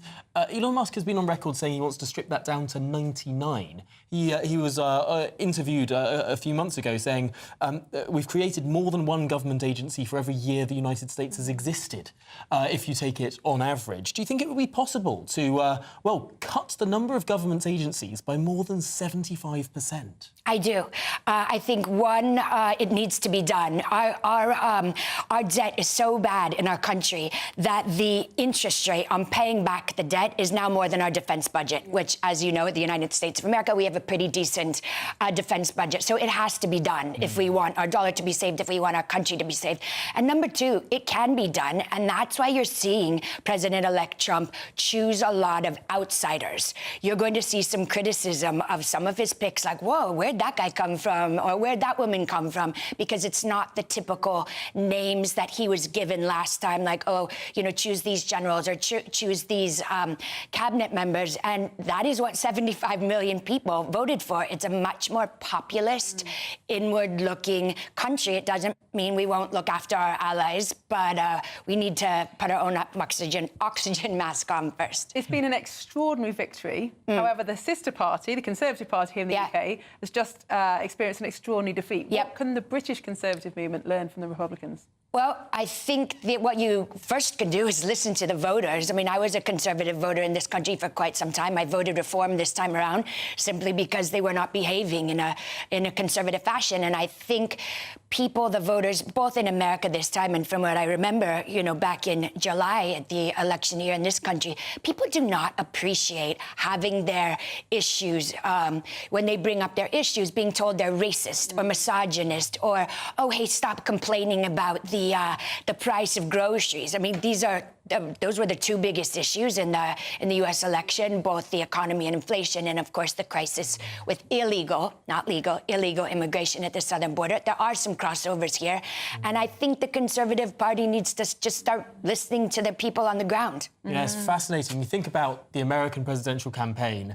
Donald Trump, very clear message. Every answer he got, it was economy, immigration. Yeah. Are you better off than you were 4 years ago? And by the way, the southern border is open. Yep. Every answer, he would message discipline. Can anyone remember what Rishi Sunak's message was in the 2024 general election? Stop the boats. The boats that weren't stopped, but that wasn't his primary message. I think he did have a slogan. It's my job to know these things. Yeah, with the plan, was it? I should have known. I was some sort of word salad. I'm going to try and remember what this slogan was, because blow me, I can't. But perhaps the next man that we speak to can. It's our reporter Adam Cherry. Jennifer, thank you so much for joining us here in the studio. We're moving on to British politics, because the Health Secretary is set to name and shame underperforming hospitals in a bid to tackle the ongoing NHS crisis. But critics have warned the introduction of league tables will fail to address the root causes of the problems, with vulnerable patients suffering as a result. But Wes Streeting, the Health Secretary, says changes must be made. Was that the state of the health service is heartbreaking, and I'm yet to hear anyone seriously contest this analysis, which was entirely based on the data. Of course, that didn't mean my Conservative predecessor didn't try, but she was left resorting to pointing out Lord Darcy was shock horror, a Labour minister, in an attempt to discredit the author and his work, conveniently forgetting, impolitely I might add, forgetting he did work for Conservative-led governments too. Well, joining us now is our reporter Adam Cherry. Adam, thank you so much for joining us. League tables for the NHS, could this cause problems like it has in schools, where essentially people can see how bad their local hospital is but still have no choice? Yeah, well, I suppose that's the argument, isn't it? That's what you're hearing from the unions and the doctors already, that this will just absolutely create a morale but have no impact on outcomes. Wes Streeting's argument is that this accountability and transparency and rewarding good behaviour, rewarding those who spend their new money that's coming in wisely and improve outcomes, will get more cash. So there is an incentive. It's sort of a carrot and stick approach. We heard in the budget that they were getting the cash, and then everyone scratched their heads and said, hold on, I thought we were supposed to get cash provided there was reform. Where's the reform? Well, this is part of it. Now, obviously, it's a long-term bet, as with all these pledges, like raising taxes and whatever. The idea is that it won't make an immediate difference, but in 5 years, perhaps you'll turn around and say, actually, waiting lists are down, which is one of the criteria for, I suppose, good behaviour for these trusts. Waiting lists are down, I get better treatment, and I can see that the doctors are being held to account. If all those questions are answered positively, then this will be a win for the government. The question is that possible, really? I mean, as you say, can league tables alone justify that? Well, Adam, of course, you're on Downing Street. You've also been speaking to the Prime Minister's official spokesperson today. There's some consternation around the position of a very famous former advisor by the name of Sue Gray. Yeah, this ongoing Sue Gray Gate drama, which is what I'm coining this fiasco. So we all know she stepped down as the Downing Street Chief of Staff, what was it, a month ago now? And ever since then, she was dangled this new job, this envoy for the regions and nations. No one quite knew what on earth that meant. You know, when does she start? Why is she on holiday? All these questions. And now we hear that actually she has decided not to take that role. Although there was an initial report in the Guido Fawkes blog that it was Downing Street who pulled the plug. So everyone's pointing fingers at each other. It looks like Camp Grey are trying to brief in the opposite direction, make things a little bit smoother. The Downing Street spokesman said today that she was appointed to that role, or was supposed to be appointed, because it was a vital job that she was uniquely positioned to do. You might ask, well, surely they're appointing someone else then if this is a vital job? No, they're not. They're just keeping it under review. Some might say that would suggest that this was more of a job to keep her happy and eventually put her in the Lords. Someone did ask, is she going to be put in the House of Lords? No comment. Also asked, was this a good use of taxpayers' money? No comment. So there we are. I think we're almost at the end of this saga, but it's been quite a fun one to watch and listen to, I have to say. Goodness me, Adam. A vital job that we've appointed Sue Gray to. Actually, she's not doing it, and now the job doesn't exist anymore. How vital was it? Actually, Adam, I'm sorry to put you on the spot. We were talking earlier about what on earth was the Tories' election slogan in 2024. Any guesses? Yeah. No, but I remember one of the priorities was cutting the waiting list. So I've actually Googled it in the time that you were speaking. With the plan, wasn't it's clear plan, bold action, secure future. So catchy. It's not exactly get Brexit Anytime, done, anywhere. No, oh, goodness me. How could I not remember that? Of course, the Labour Party was just change, one word, which is rather more catchy. I'm not sure it was an election where slogans played an awful lot of part, really. Perhaps not. Well, Adam, thanks so much. Live from Downing Street, Adam Sherry there, our reporter. Well, joining us now to continue discussing NHS reform is the former chairman of the BMA GPs Committee, Dr Lawrence Buckman. Dr Buckman, thank you for joining us. I think there is wide agreement across the country that things need to change within the NHS, but is this idea of league tables going to help or harm that reform? I think it could be part of a reform, and certainly I believe that doctors and all healthcare staff, including managers, should be held to account. So I'm not bothered by any of that. What worries me about league tables and the way they're describing they will work is that people in failing trusts will decide to walk before they're pushed. And I'm not thinking so much of just the managers, but also most of the other professionals who work in a trust. If you thought your trust was going to go badly, most people would start to look for other jobs elsewhere. And that will include the doctors and nurses and all the other professionals. And good managers will not want to be tainted by hanging around with bad managers. And that's my worry, that league tables have this secondary unintended consequence. But isn't this how the private sector works? I mean, we let bad businesses, frankly, go under, and then the good businesses sort of can step into that space. We can improve the way that things are done, learn from best practice, expand on good practice, and frankly, if bad people are running bad hospitals badly, they should go. Well, you would think so, but of course it's not just a business. This is the business of stopping people being dead.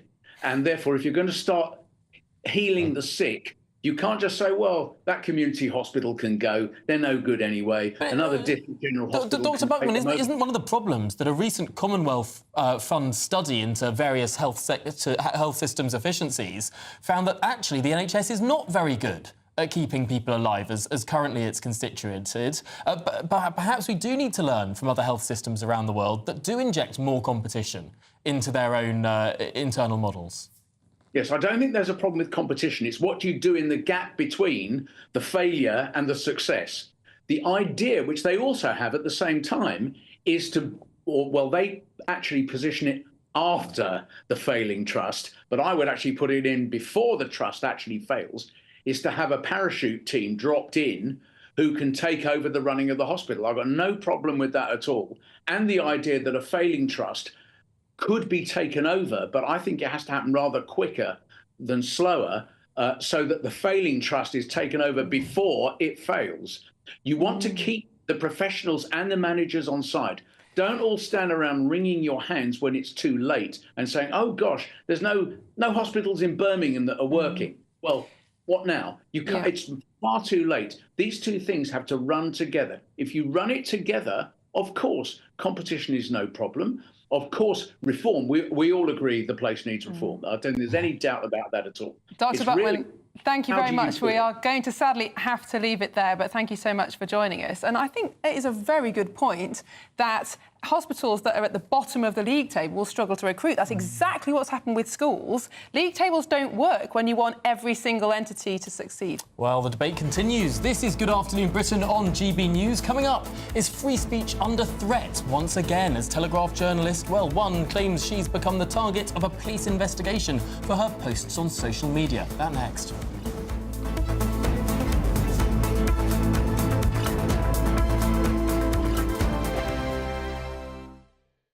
This is GB News, Britain's news channel. The number of pubs may reach critically low levels. Absolutely. So what we're seeing is a decline in the number of pubs in Britain, and it's fallen. This is an absolutely astonishing figure. So it's basically fallen 10% in a decade. So do our maths. It doesn't take very long for that to happen. So if that carries on, we'd have, get this, only 1,000 pubs by 2074. So the big question is, what will become extinct first? The bank branch on your high street, or the pub on your street corner? And this is a kind of perfect storm for landlords and landladies of, the cost of labour. We remember when the energy prices were at the high, we just realised just how much energy it keeps to keep the lights on in the local boozer. Yeah. As well as, as the cost of the golden nectar itself. So, as they call it in Australia. Well, talking about that, I was mentioning the other day to, was it my father-in-law? I said, when I first started going to the pub, I was 15, Okay. I was nearly 16, I got half a shandy. No, we used to have Monday Club, where pints of Foster's was £1.50. And my father-in-law was saying, I went to London the other day, a pint was £8. Yeah. Can you believe it? Yeah. And when you've got those kind of prices, why wouldn't you just go down the supermarket and get 16 tinnies for £5? So you're going all Aussie now. Put the tinnies in the esky before you have the bar. Good day, mate. Why not? Alex, what do you think? Yeah, no, I agree, actually. I think it's concerning. A lot of people look at the high streets and they're very concerned that it's looking quite glum, to be honest. Lots of things are closing. But the reality is it's because people are not buying from the high street. They're not going to the pub, People are just deciding, what they're going to do in their spare time. Are they really going to go to the pub, or are they going to potentially go to, David Lloyd or a Nuffield, join a gym membership? They're just looking at their expenses and just deciding, you know what, we're going to actually cut costs, GB News, the People's Channel. I'm Christopher Hope. From pop stars to politicians, I'll interview anybody in a pub who's got a political opinion. Join me every Friday on Spotify, Apple Podcasts, YouTube or gbnews.com, or wherever you get your podcasts. This is GB News, the People's Channel. In the GB Newsroom, we bring you the news as it happens. With our team of dedicated journalists across the UK, we're ready to keep you up to date with what's happening every half an hour, every single day. Bulletins here on GB News, the People's Channel, Britain's news channel. Nightmare commute? Kick it up a gear with GB News Radio. You can listen online and on DAB+ and on the GB News app. We're also on TuneIn and the Radio Player apps. From the school run to rush hour, get revved up with GB News Radio. We are the People's Channel, Britain's news channel.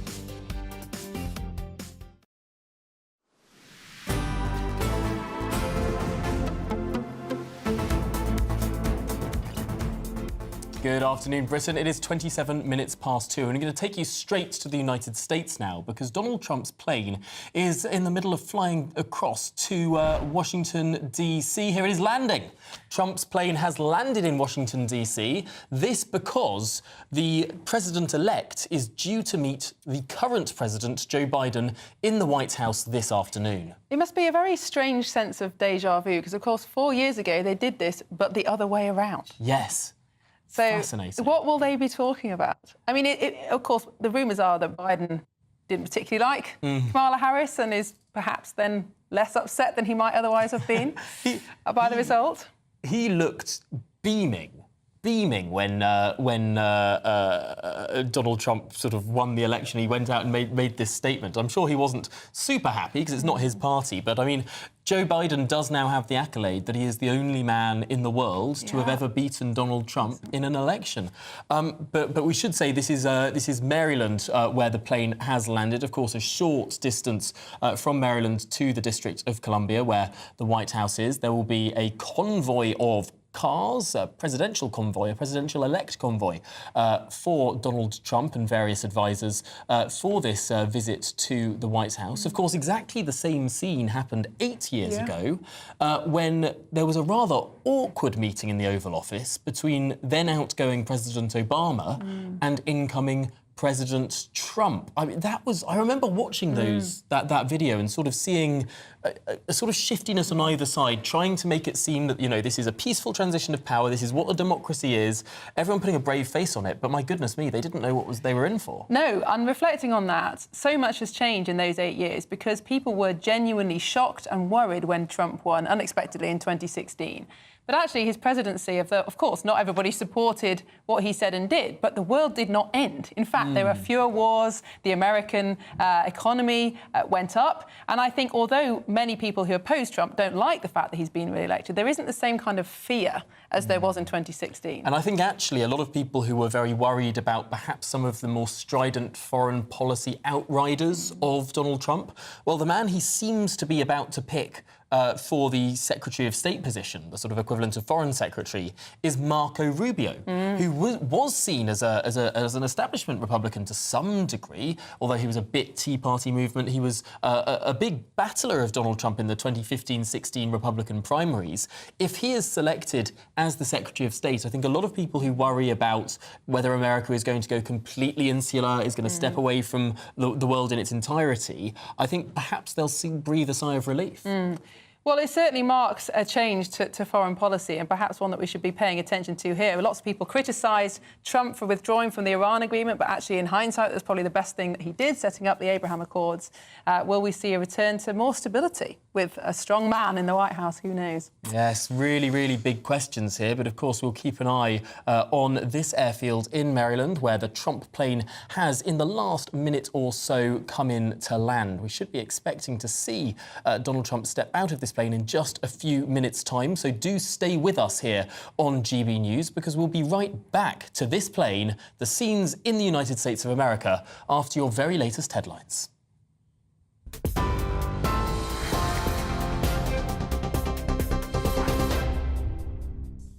Good afternoon. It's 2:30. Here are your latest GB News headlines. The leader of the opposition, Kemi Badenoch, has criticised Sir Keir Starmer at Prime Minister's questions today over council tax, national insurance contributions and the budget. The Conservative leader also pressed the PM on his decision he made at COP29 at the Baku summit. Mr. Speaker, I welcome the Prime Minister back from his trip to Azerbaijan, where he has unilaterally made commitments that will make life more experienced for everyone back home. I'm very proud of the fact that we're restoring leadership on climate to this country, to the UK, because that will be measured in lower bills on energy independence and the jobs of the future. And in relation, and she may have missed, but on Monday I was very pleased to announce a huge order into jobs in Hull for blades for offshore wind. If she's opposed to that sort of action, she should go to Hull and say so. The safeguarding leader at the Church of England says abuse within the church is a whole church problem after the Archbishop of Canterbury, Justin Welby, resigned following a damning report that revealed a cover-up spanning decades. It comes as victims of John Smythe called for further resignations from senior clergy members involved in the scandal.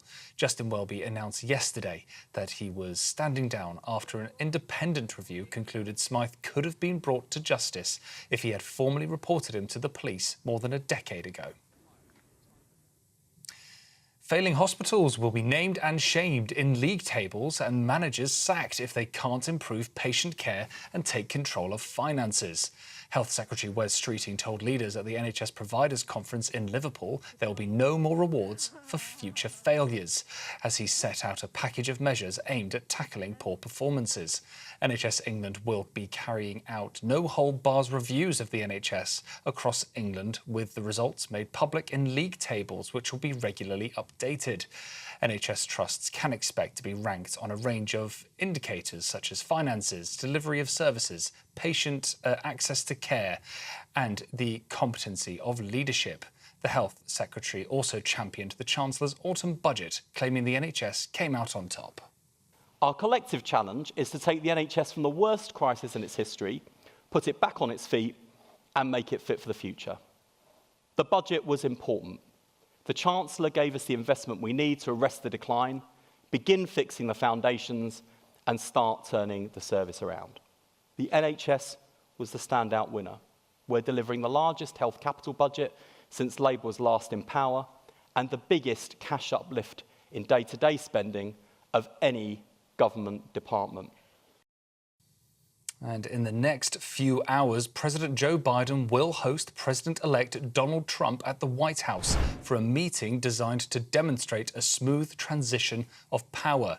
These are live pictures of Trump's aircraft. Biden, who initially ran against Trump in 2024, will welcome the former and future president of into the Oval Office, a tradition courtesy by outgoing presidents that Trump did not extend to Biden in 2020 when he won. As soon as Trump makes an appearance, we will be right back. That's right. Welcome to Good Afternoon Britain, and thank you, Lewis, for those continued headlines. We are sticking with these pictures because we're expecting Donald Trump to step out of this plane door any moment now. Of course, he's on his way to meet President Biden at the White House to discuss the transition. Donald Trump will take over the reins in a couple of months, having won the US presidential election last week. And I wonder, Tom, what will they be discussing? Will this be pleasantries or will there be serious policy business to talk about? Well, this, of course, will be the first time both men have met since that disastrous debate that ended Joe Biden's political career. I wonder if there'll be any bad blood. But, of course, Joe Biden has made his name in Washington for being magnanimous, for being a guy that sort of steps across the aisle. And perhaps this is one of the reasons why Joe Biden was the only man ever to have been able to defeat Donald Trump in an election. He's from Scranton, Pennsylvania. He can speak to people who perhaps don't have the traditional East Coast or West Coast values of people like Kamala Harris, that he can speak to sort of flyover America. And that's the real America that Donald Trump taps into. So perhaps these two men can actually connect on a level.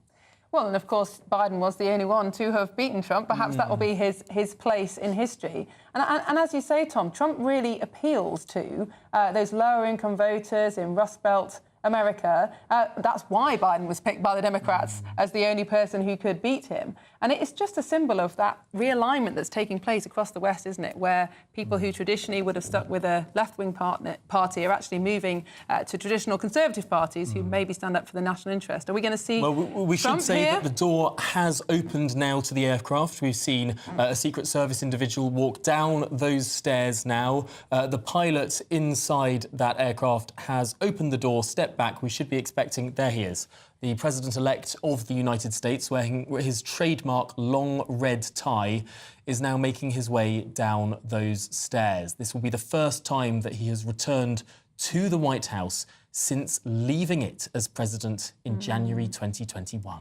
And of course, he and his team were fairly confident of victory last week, or they say they were. But the polls were not pointing to this result, were they? And in fact, so many of the pollsters have been shown to have been wrong by quite a significant amount. Perhaps they weren't speaking to the right people. Perhaps there was some bias in the way they collected their data. But to many, this was a shock result. Yes, American presidential elections notoriously hard to poll. The average polling error of the last 25 years has been 4% either way. There seems to be a large percentage of Americans who don't trust pollsters, won't talk to pollsters, are hard to reach, and they tend to be people who are more likely to vote for Donald Trump, who won't pick up the phone to a pollster, who won't necessarily fill out the kind of online surveys that pollsters now ask. A very, very difficult thing to do. But there we go. We have seen Donald Trump arrive there in Maryland. He's stepping into his presidential motorcade and returning to the White House. Indeed, and ready to meet with President Biden later. So we'll be covering that throughout the day. Well, Telegraph journalist here in the UK, Allison Pearson, is facing an investigation for allegedly stirring up racial hatred in the social media post last year. She claims 2 police officers called at her home on Remembrance Sunday to inform her she was being investigated. Well, let's get the thoughts of political commentator Suzanne Evans on this incident. Suzanne, very concerning for anybody interested in free speech that a journalist who tweeted something innocently a year ago has been called on by the police. Yeah, absolutely. Allison Pearson herself called it Kafkaesque, and that's exactly what it is. I mean, I think it would be very serious if it was anyone who was investigated by the police in this way, turning up on your doorstep unannounced to tell you that you might not have committed a crime, and they're very concerned about it, which is what this seems to amount to. But I think it is particularly concerning that it was a journalist that they did this to. This looks to me like a complete crackdown on free speech. And this is the problem we've got with these so-called non-crime hate incidents, where you haven't committed a crime, but the police nevertheless want to investigate whether you might have stirred up racial hatred or whatever it might be. So there Alison was, Remembrance Sunday, in her slippers and dressing gown, getting ready to go to her local Remembrance Day service. And this happens. It is quite baffling. And what's particularly concerning is that this tweet apparently was a year old. So why has it taken them that long to investigate? Secondly, they wouldn't tell her what the tweet was. So how the heck is she supposed to defend herself? And they wouldn't tell her who had made a complaint against her. So again, how is she supposed to have a defense? This is completely against any law of natural justice. I think this non-crime hate incidents thing has become an industry. It's become a way of officially intimidating anybody and everybody. And it's particularly worrying, I think, when you're talking about journalists being so horribly intimidated in this way, threatened. Yeah, really, really severe stuff. But Suzanne Evans, for now, thank you so much for your thoughts. Political commentator, appreciate your time on this issue. A spokesperson for Essex Police has released a statement. They say this report relates to a social media post which was subsequently removed. An investigation is now being carried out under Section 17 of the Public Order Act. As part of that investigation, officers attended an address on Sunday, November the 10th, to invite a woman to attend a voluntary interview on the matter. Well, we're going to move straight on now because the teenager charged with the murders of 3 children in Southport, Axel Rudakabana, that is, he was charged earlier this year, has appeared for a plea and preparation hearing at Liverpool Crown Court this afternoon, but was not asked to plea. Well, joining us now is our Home and Security Editor, Mark White, with the latest.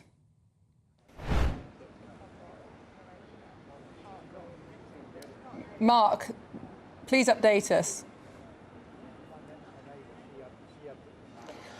So this is the first Crown Court appearance of Axel Rudakabana since he was charged with 2 additional offences, a terror offence of possessing a document, a PDF file connected to the terrorist group Al-Qaeda, likely to be of use to someone planning or preparing acts of terrorism, and also to preparing or making the deadly biological toxin ricin, a quantity of which was found at his home address in checks in the days after the attack in Southport on the 29th of July this year. He appeared via video link wearing a prison issue grey tracksuit top. He pulled the top of that tracksuit over most of his face throughout this hearing.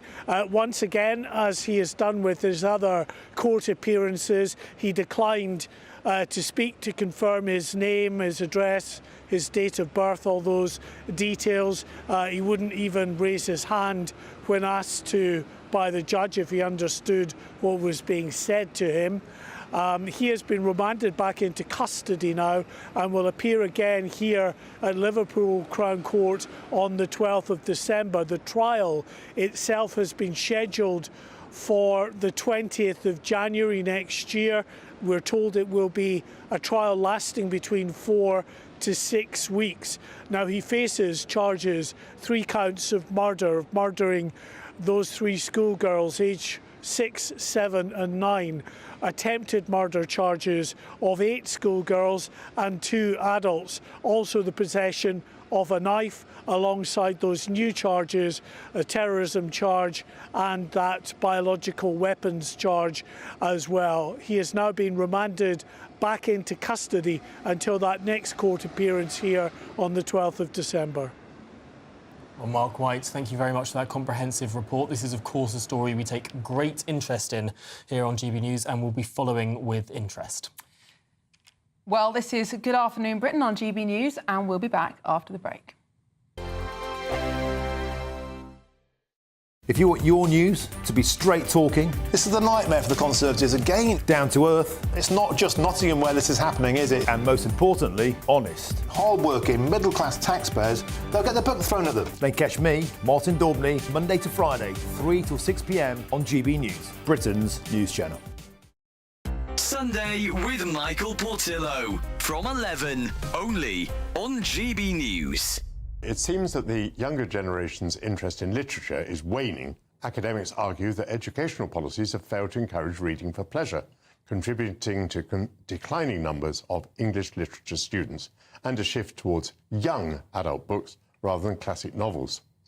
According to 2023 figures from the National Literacy Trust, the number of 8 to 18-year-olds who say they enjoy reading has sunk to its lowest level for almost 20 years, with a quarter fewer reading each day over that same time period. To share more with us about this topic, I'm joined now by the journalist Charlotte Lytton. Charlotte, welcome back. Lovely to talk to you again. Tell us your perspective on this issue. What is happening? Well, speaking to academics, we can't deny, it seems, that there is a big problem here, and it starts right at school. As you read there, young children simply don't enjoy reading for pleasure as they did before. We can't deny that is also a massive part because of smartphones, because kids now are faced with all of these things vying for their attention. They just don't have to sit down and entertain themselves with a long book and nothing else as they did before. As we see from those figures with people going to study humanities at university, the decline is just going all the way because people simply are not interested in reading for pleasure as they were. Do you get any feeling that education policy or that teachers are taking steps to counter this? Well, there is a review of the curriculum going ahead right now, but school is a huge part of it. One of the things that has come up in this conversation is whether teachers now are dealing with crowd control, which means they can't simply encourage reading for pleasure because they're simply trying to get a hold of the students they have. GB News, the People's Channel. Join me, Nana Akwe, for an informative, interactive news programme with a difference. It's fun. No, he didn't say that, though. I'm so surprised. I think there's an element of truth to that. Join me from 3 p.m. every weekend, only on GB News, Britain's news channel. Every Saturday, 10 till 12, we'll bring you all of the news that you need to know. We'll also remind you that there is so much to smile about. It's my favourite time of the week. I get to relax, enjoy some light-hearted stories, and let Ellie teach me about fashion too. That's Saturday Morning Live, every Saturday, 10 till 12. Only on GB News, Britain's news channel.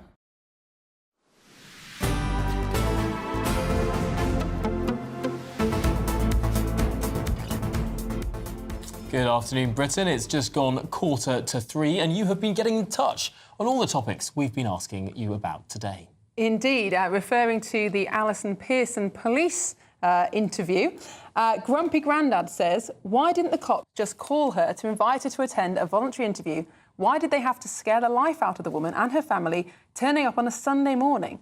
Sorry, there is no excuse for that. I mean, that's a good point, especially if this so-called crime was committed a year ago. But it is this sort of very intimidatory atmosphere that goes beyond what anything in legislation is written in, because it leads to a chilling effect on what people think they can say, whether or not it's within the law or not. If you have the sort of regular occurrence, and my goodness me, the number of times I've reported on someone because of a tweet or something they've said or shared on WhatsApp or Snapchat or whatever it is, have the police turning up on their door because someone was offended, because, I mean, some of these things have been genuinely offensive, but the question is, should that be a crime? And also, especially when the general feeling is that proper crimes, actual crimes, are being underpoliced. Certainly shoplifting, for example. There seems to be the case now where if you shoplift goods that aren't worth particularly much, nobody will bother to investigate you at all. So if the police had controlled all actual crime, then maybe they'd need something else to do, but that certainly doesn't seem to be the case. No, it's a real serious issue. But of course, we've also been talking about the United States presidential handover. Donald Trump, we saw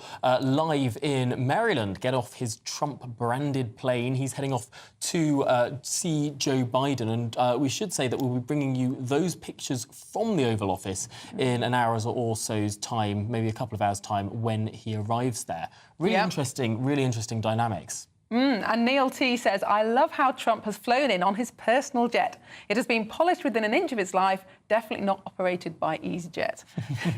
But on the topic of Donald Trump, this, of course, has led to a huge range of domestic conversations, not least on the recent government deal over the sovereignty of the Chagos Islands. The deal was to hand them over to Mauritius. It's been agreed, but not yet signed, not yet ratified. Why is this significant?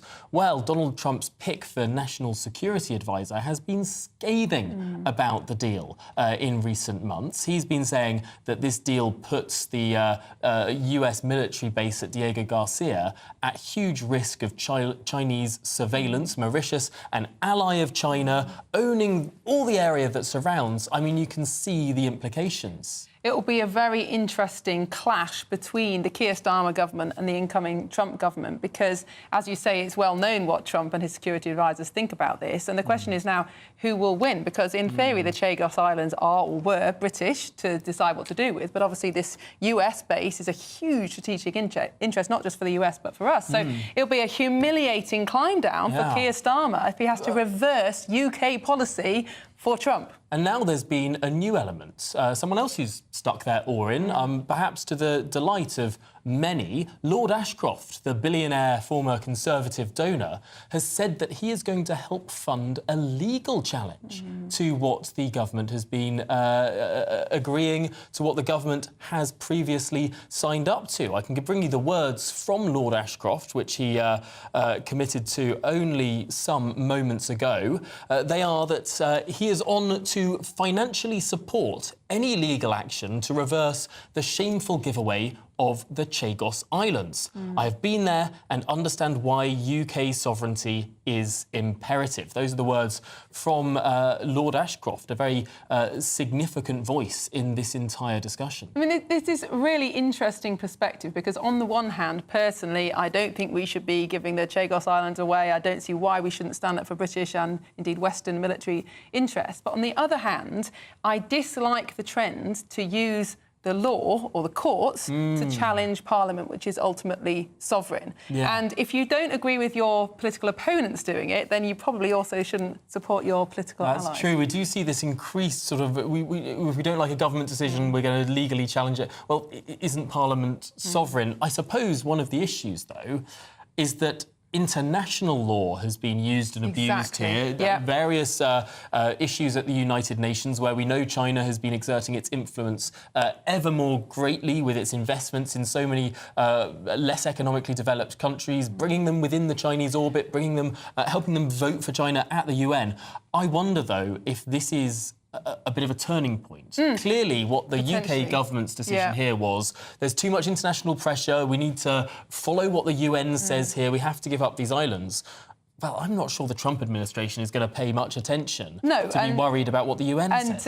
Yes, absolutely, they won't be so interested in international law. But going back to what you said, the problem we have is that since 1998, when the Blair government, through the Human Rights Act, actually embedded that international law in our own domestic law, there is this ability now for the courts constitutionally to challenge Parliament, which didn't used to be the case. And one of the big mistakes, I think, of the last Conservative government was it didn't repeal things like that. So now the Conservatives are not in government, and now not able to challenge those things that possibly should have been repealed. Well, it's funny, we talked about Brexit as a moment of parliamentary sovereignty, where Parliament is sovereign.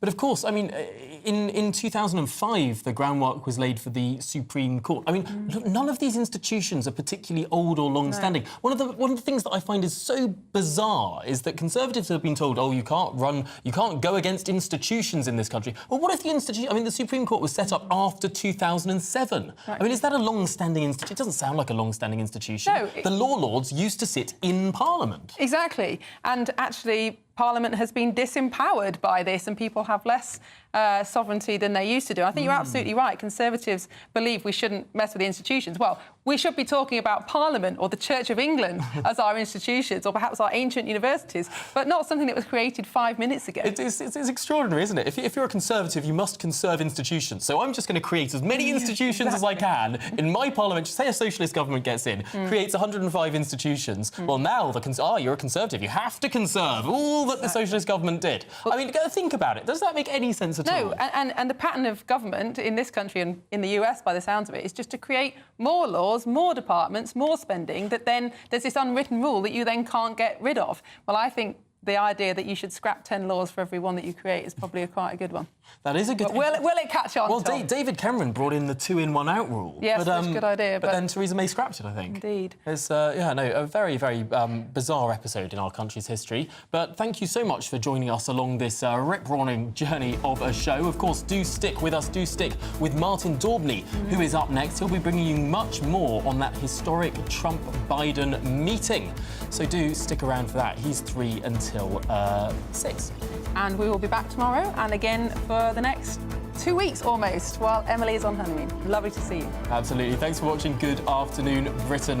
Don't go anywhere. As we say, Martin next.